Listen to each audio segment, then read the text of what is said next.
TanKL has brought us an interesting paper that looks at manual therapy versus shockwave therapy in postpartum women with low back pain, especially from the sacroiliac joint.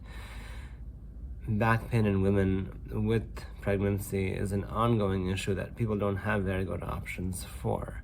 But once the baby's out, you can do all kinds of stuff. Now, manual therapy is an acceptable kind of thing where you try to put the joint back into place. Shockwave is another one that you can do without having the manipulation skill or training required to get there. So what are their outcomes? That's what's interesting here.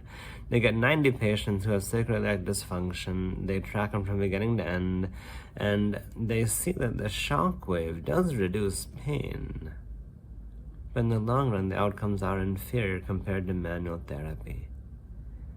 Now, the issue with this paper is really SI joint dysfunction in a postpartum woman is not deficiency of shockwave or manual therapy. And there's a lot of hormonal changes that go on. There will be posture changes in the female body as it accommodates for a gravid uterus.